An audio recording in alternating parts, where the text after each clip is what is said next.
Guys, welcome back to our channel Knowledge Share. अगर आप इस चैनल पर नए हैं तो सबसे पहले जाकर आप चैनल को सब्सक्राइब कर दीजिए, क्योंकि हम इस चैनल पर प्रोवाइड कराते हैं बेस्ट कंटेंट। तो लेटेस्ट अपडेट के लिए नॉलेज शेयर को सब्सक्राइब करें और पास में लगे बेल आइकन को दबाना ना भूलें, ताकि आपकी कोई भी वीडियो मिस ना और आपको वीडियो का नोटिफिकेशन मिल जाए। मुझे उम्मीद है आपने हमारे पीरियोडिक क्लासिफिकेशन का लास्ट लेक्चर जरूर देखा होगा। अगर आपने लास्ट लेक्चर नहीं देखा है तो आई बटन पर क्लिक करें और सबसे पहले जाकर आप उसे देख लीजिए। तो बिल्कुल भी टाइम वेस्ट नहीं करते, स्टार्ट करते हैं पीरियोडिक क्लासिफिकेशन का अगला लेक्चर, जो कि होगा हमारा मॉडर्न पीरियोडिक टेबल पर। तो सबसे पहले मॉडर्न पीरियोडिक टेबल पढ़ने से पहले हम जान लेते हैं मॉडर्न पीरियोडिक लॉ क्या है। तो मॉडर्न पीरियोडिक लॉ, ये जो लॉ है हेनरी मॉजले के द्वारा दिया गया था 1913 में। 1913 में हेनरी मॉजले ने इस लॉ को दिया था। जैसे कि हम प्रीवियस लेक्चर्स के अंदर स्टडी कर चुके हैं मेंडलीव का पीरियोडिक लॉ। मेंडलीव के पीरियोडिक लॉ के मुताबिक जो हमारी प्रॉपर्टीज होती हैं एलिमेंट की, वो पीरियोडिक फंक्शन है एटॉमिक मास का। लेकिन मॉडर्न पीरियोडिक लॉ के मुताबिक जो प्रॉपर्टी होती है किसी भी एलिमेंट की, वो क्या होते हैं, पीरियोडिक फंक्शन होती है एटॉमिक नंबर का। तो देखिए, this law was given by Henry Moseley. ये लॉ हेनरी मॉजले के द्वारा दिया गया था 1913 में। इट स्टेट्स दैट, इसके मुताबिक प्रॉपर्टी ऑफ द एलिमेंट्स की जो प्रॉपर्टी है, एलिमेंट के जो गुण हैं, आर द पीरियोडिक फंक्शन, वो क्या है, पीरियोडिक फंक्शन है ऑफ देयर एटॉमिक नंबर। किसके एटॉमिक नंबर के पीरियोडिक फंक्शन है। एलिमेंट की प्रॉपर्टी पीरियोडिक फंक्शन है किसका, एटॉमिक नंबर का। एटॉमिक नंबर जो होता है जेड, वो किसके बराबर है, नंबर ऑफ प्रोटॉन्स के बराबर होता है। एटॉमिक नंबर को हम जेड से रिप्रेजेंट करते हैं, वो किसके बराबर, न्यूक्लियस के अंदर कितने प्रोटॉन है उसके बराबर होता है एटॉमिक नंबर। जैसे अगर मैं बात करूं हाइड्रोजन, हाइड्रोजन के न्यूक्लियस में कितने प्रोटॉन है, हमारा एक प्रोटॉन है, तो उसका एटॉमिक नंबर 1 हो गया। हीलियम में 2 प्रोटॉन है तो उसका एटॉमिक नंबर 2 हो गया। कॉज ऑफ पीरियोडिसिटी, अभी पीरियोडिसिटी का कारण क्या है, मतलब कि एक निश्चित समय बाद प्रॉपर्टी रिपीट हो रही है, इस चीज का कारण क्या है वो देख लेते हैं। इट मे बी डिफाइंड, हम इसे परिभाषित कर सकते हैं, द रिपीटेशन, मतलब दोबारा से रिपीट होना, of the similar property of the element, मतलब एलिमेंट्स की सिमिलर प्रॉपर्टी का दोबारा से रिपीट होना। प्लेस इन ए ग्रुप, जो कि एक ग्रुप में लगे हुए होते हैं, रखे हुए हैं, and separated by certain definite gap of atomic number. भाई देखिए, जब हम मॉडर्न पीरियोडिक टेबल को देखते हैं तो मॉडर्न पीरियोडिक टेबल में क्या होता है, एलिमेंट्स ग्रुप में अरेंज होते हैं इस प्रकार से। अभी मैं आपको पीरियोडिक टेबल बना कर दिखाऊंगा, जब और अच्छे से समझ आ जाएगा। तो एलिमेंट क्या होते हैं, ग्रुप में अरेंज होते हैं, तो उनमें एक निश्चित समय के बाद दोबारा से उसी प्रॉपर्टी का एक एलिमेंट जो है क्या होगा, दोबारा से वापस आए, मतलब जो सिमिलर प्रॉपर्टी के आते हैं। It may be defined as the repetition of the similar property of the elements. Elements की सिमिलर प्रॉपर्टी दोबारा से रिपीट होती है जो ग्रुप में रखे और जिनके बीच में क्या है, एक निश्चित एटॉमिक नंबर का गैप होता है। द कॉज ऑफ पीरियोडिसिटी का कारण होता है is the resemblance in the properties of the element. क्या कि एलिमेंट की जो प्रॉपर्टी है वो क्या करते हैं, रिजेंबल करते हैं, एक दूसरे के जैसे होती हैं। Is the repetition of same valence shell electronic configuration. क्यों, क्योंकि वैलेंस सेल का इलेक्ट्रॉनिक कन्फिगरेशन जैसे ही सेम होगा वैसे ही प्रॉपर्टी सेम हो जाएंगी और हमारा रिपीटेशन दोबारा से हो जाएगा, पीरियोडिसिटी हो जाती है। देखिए दोबारा, पीरियोडिसिटी का कारण है क्या चीज, प्रॉपर्टीज में समानता, एलिमेंट की प्रॉपर्टीज में समानता। क्यों, क्योंकि वैलेंस सेल का इलेक्ट्रॉनिक कन्फिगरेशन दोबारा से रिपीट हो जाता है। तो अब हम बात करते हैं मॉडर्न पीरियोडिक टेबल की। तो मैंने एक YouTube पे अलग से वीडियो बनाई है जिसके अंदर मैंने आपको ट्रिक बताई है कि हम पूरी मॉडर्न पीरियोडिक टेबल को किस तरीके से याद कर सकते हैं। तो अब हम जो हमारे क्लास 10th के हिसाब से जितनी आवश्यक है उतनी मैं आपको पीरियोडिक टेबल बता देता हूं, थोड़ा सा और इसमें एक्स्ट्रा ही बता दूंगा, ठीक है। तो देखिए, सबसे पहले हम करते हैं ली ना की रूबी से फ्रेंडशिप। तो इस तरीके से ये जो मैं आपको बना रहा हूं वर्टिकली, ये क्या हमारे ग्रुप है। अब देखिए, सॉरी, इसके बाद आता है बेटा मांगे कार स्कूटर बाप राजी। इस तरीके से आप याद रखोगे। अब उसके बाद आपको क्या करना है, कैल्शियम से लिखना है। सचिन तेंदुलकर वर्ल्ड क्रिकेट, ये क्या है, CR, क्रिकेट में फिर कोई नया कप जीतो। ओके, यारी जरा निभाना, मौत तक रुकावटें रहा पड़े अगर कोई। ओके, इसके बाद ला हफ ता डब्लू रे ऑस्मियम इरिडियम। देखिए, पैलाडियम के नीचे प्लेटिनम, गोल्ड के नीचे, ये सॉरी सिल्वर के नीचे गोल्ड, Au जो होता है गोल्ड का होता है, कैडमियम के नीचे मर्क्यूरी। ओके, इस तरीके से आप याद रखोगे।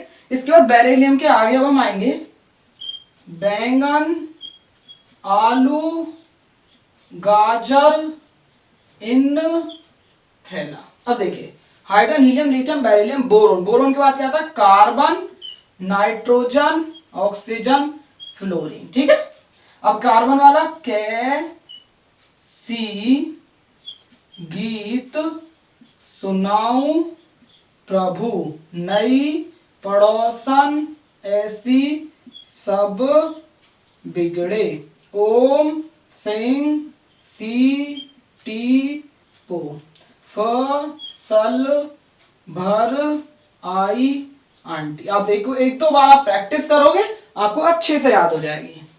आगे, हीना, नीना और Kareena XE run out. Okay, तो इस तरीके से आपको केवल इतनी ही याद रखनी है।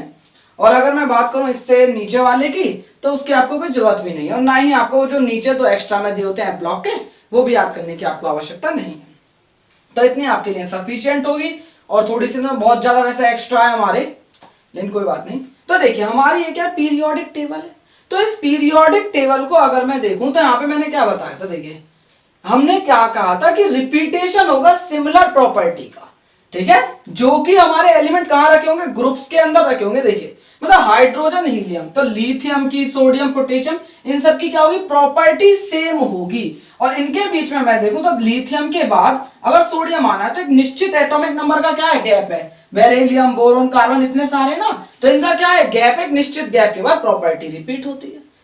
तो देखिए, अगर मैं देखूं तो अब हम बात करते हैं मॉडर्न पीरियोडिक टेबल की। तो इट हैज 18 वर्टिकल कॉलम, इसमें 18 वर्टिकल कॉलम है। देख लीजिए आप, 1 2, और ये हमारे टोटल कितने 10 होंगे। ठीक है, तो हमारे कितने हो गए, 12 13 14 15 16 17 18। तो हमारे 18 वर्टिकल कॉलम है और 7 हॉरिजेंटल रॉ होती है, जिन्हें पीरियड कहते हैं 1 2 3 4 5 6 7। तो हमारे 7 periods. The element belonging to a particular group make a family. मतलब देखिए, जो पर्टिकुलर ग्रुप के जो एलिमेंट है ना, वो क्या बनाते हैं, फैमिली बनाते हैं। And usually name after the first member, और इनका जो नाम होता है फैमिली का, हम फर्स्ट मेंबर के नाम पर देते हैं। जैसे अगर मैं बात करूं, जैसे हमारी ये जो है ग्रुप 1, ये हमारी क्या एल्कली मेटल कहलाते हैं, एल्कली मेटल। जो हमारे सेकंड है ये कहलाते हैं alkaline earth metal, earth metal. ये वाली जो है ये हमारा बोरोन फैमिली। मतलब हमने क्या करा, पहले वाले के नाम पर दे दी। अगला वाला क्या, कार्बन फैमिली, कार्बन फैमिली। अब ये वाले जो आप देख रहे हैं, ये हमारी क्या होते हैं, निप्टोजेंस। ठीक है, ये हमारे कहलाते हैं चाल्कोजेंस। ये आप जानते ही होंगे हेलोजेंस। एंड दीज, ये वाली जो है हमारी हीना नीना वाली, हीलियम नियॉन वाली, ये कौन सी हमारे इनर्ट गैस, इनर्ट गैस या नोबल गैसेस। ओके, तो इस तरीके से क्या हम इनके नाम देते हैं। इन ए ग्रुप में all the element contain the same number of valence electron. एक ग्रुप में जितने भी एलिमेंट है उन सब में वैलेंस इलेक्ट्रॉन की संख्या क्या होगी, सेम होती है। जैसे आप देखिए, अगर मैं बात करूं बेरिलियम की ले लेते हैं, ठीक है, मतलब एल्कलाइन अर्थ मेटल के ले लेते हैं, तो beryllium, hydrogen, helium, lithium, beryllium. तो बेरिलियम का एटॉमिक नंबर क्या होता है, 4। ओके, अब मैं अगर इसके अंदर वैलेंस इलेक्ट्रॉन देखूं, तो भाई अगर देखें हम इसका इलेक्ट्रॉनिक कन्फिगरेशन KLMN में करते हैं, तो भाई 2 और 2, तो वैलेंस इलेक्ट्रॉन कितने, 2 हैं। मैं मैग्नीशियम पे आता हूं, मैग्नीशियम का एटॉमिक नंबर क्या होता है, 12। अगर मैं KLMN में इलेक्ट्रॉनिक कन्फिगरेशन करूं तो 2, और भाई L में कितने आते हैं, 8, 10 और 2 12, तो कितना हो गया, 12। ठीक है, कैल्शियम का क्या होता है, कैल्शियम का होता है 20, KLMN तो 2 8 8 2, तो 20 आ गया, मतलब 2 आ गया वैलेंस इलेक्ट्रॉन। तो अगर मैं देखूं तो हमारे सेम ग्रुप में वैलेंस इलेक्ट्रॉन कितने होते हैं, same number of valence electron होते हैं। In a period all the element contain the same number of shell. एक पीरियड में जो शेल की संख्या होगी वो सेम होगी, बट लेकिन as we move from left to right move करेंगे तो वैलेंस इलेक्ट्रॉन एक यूनिट से बढ़ता चला जाता है। मतलब देखिए, अगर मैं यहां पर देखता हूं तो हम लेते हैं सेकंड पीरियड ही ले लेते हैं। तो लिथियम, लिथियम का अगर मैं एटॉमिक नंबर देखूं, हाइड्रोजन, हीलियम, लिथियम तो 3 होता है। तो देखिए लिथियम, लिथियम का कितना होता है, 3। Electronic configuration 2 1। लिथियम के बाद beryllium 4, electronic configuration 2 2। Boron 5, electronic configuration 2 3। Carbon 6, electronic configuration 2 4। तो अगर मैं देखो हमारी जो पीरियड के अंदर शेल की संख्या 2 शेल इसमें, 2 शेल इसमें, 2 शेल इसमें, 2 शेल इसमें, शेल सेम है, लेकिन क्या है कि हमारा जो वैलेंस इलेक्ट्रॉन है वो एक बढ़ता चला जा रहा है। मतलब लेफ्ट टू राइट मूव करते हैं, वैलेंस इलेक्ट्रॉन एक यूनिट से बढ़ रहा है। ठीक है भाई, देखो पहले 1 था, फिर 2 हुआ, 1 यूनिट से बढ़ रहा, 2 से 3 1 यूनिट से बढ़ रहा है। आगे, the maximum number of electron that can be accommodated in a shell. एक शेल के अंदर हम कितने इलेक्ट्रॉन रख सकते हैं, ठीक है, उसे हम कैसे कैलकुलेट करेंगे, 2n के स्क्वायर से कैलकुलेट करते हैं। मतलब एक शेल के अंदर, जैसे K शेल है, उसमें मैं कितने इलेक्ट्रॉन रख सकता हूं, तो 2n का स्क्वायर। n क्या है, हमारा नंबर ऑफ शेल है। भाई देखिए K शेल कौन सी शेल है, पहली शेल है, तो मतलब कि n बराबर 1 हो जाएगा। ठीक है, तो n बराबर 1, तो 2, n की जगह 1 पुट करा तो 2, मतलब पहली शेल के अंदर 2 इलेक्ट्रॉन है। तो हमारे इसके अंदर कितने एलिमेंट आते हैं, फर्स्ट पीरियड में 2 ही एलिमेंट हो जाते हैं। अगर मैं L शेल की बात करूं तो L शेल क्या होता है, KL, तो सेकंड नंबर की शेल है, n बराबर 2 है, तो मैं 2 पुट करूंगा, 8 हो जाएंगे। तो इसीलिए 8 हमारे क्या है, एलिमेंट है सेकंड पीरियड के अंदर। तो ऐसे ही मैं आगे जो अगर मैं पुट करूं तो भाई n बराबर 3 हो जाता है, तो 3 3 या 9 2 या 18, तो मतलब हमारा क्या हो गया, 18, वो 18 इलेक्ट्रॉन हो गए भाई। KLM शेल में कितने इलेक्ट्रॉन हो गए, 18। लेकिन अगर मैं देखो पीरियड के अंदर जो थर्ड पीरियड है उसके अंदर तो केवल 8 एलिमेंट है। तो ऐसा क्यों है, ये हम हायर क्लासेस के अंदर स्टडी करेंगे। ठीक है, जब हमारा SPDF का कन्फिगरेशन हम सीख लेते हैं, जब हमें ये समझ आ जाएगा। तो अभी आपको केवल इतना ही याद रखना है कि हमारे को अगर पूछा जाए कि शेल के अंदर आप कितने इलेक्ट्रॉन रख सकते हो एक सेल के अंदर, तो 2n के स्क्वायर से आप पुट करके निकाल लोगे, जहां पे n क्या चीज है, n हमारा शेल की संख्या है, नंबर है। अब देखिए, अगर आपको कोई पीरियोडिक टेबल दे रखी है और उसमें आपको किसी भी एलिमेंट का क्या निकालना चाहते हो, एटॉमिक नंबर निकालना चाहते हो, तो आप कैसे निकालोगे वो हम बहुत आसानी से सीख लेते हैं। देखिए,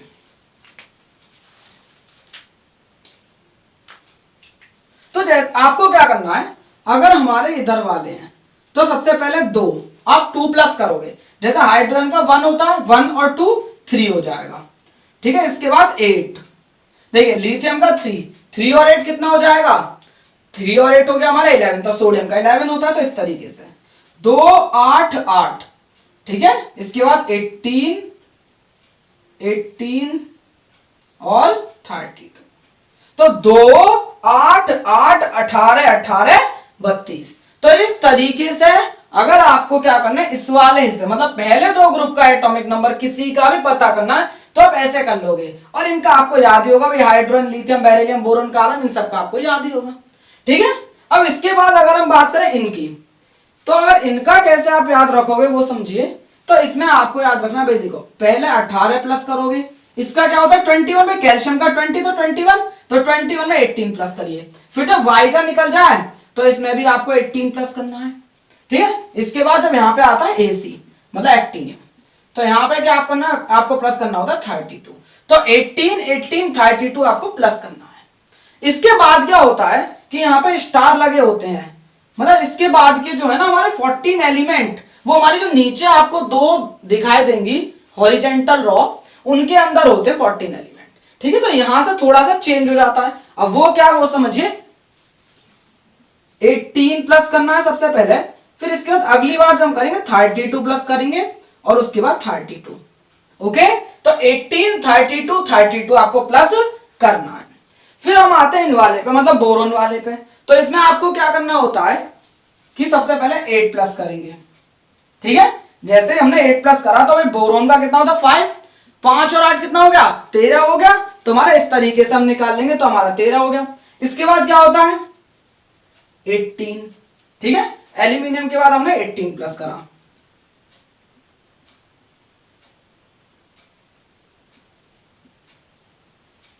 और 32, ठीक है। तो 18 देखिए 8 18 18 32 32 आप इस तरीके से प्लस करोगे और आपको सबका एटॉमिक नंबर मिल जाएगा। देखिए इसमें भी भाई 8 18 18 32 और 32 आपको प्लस करना है।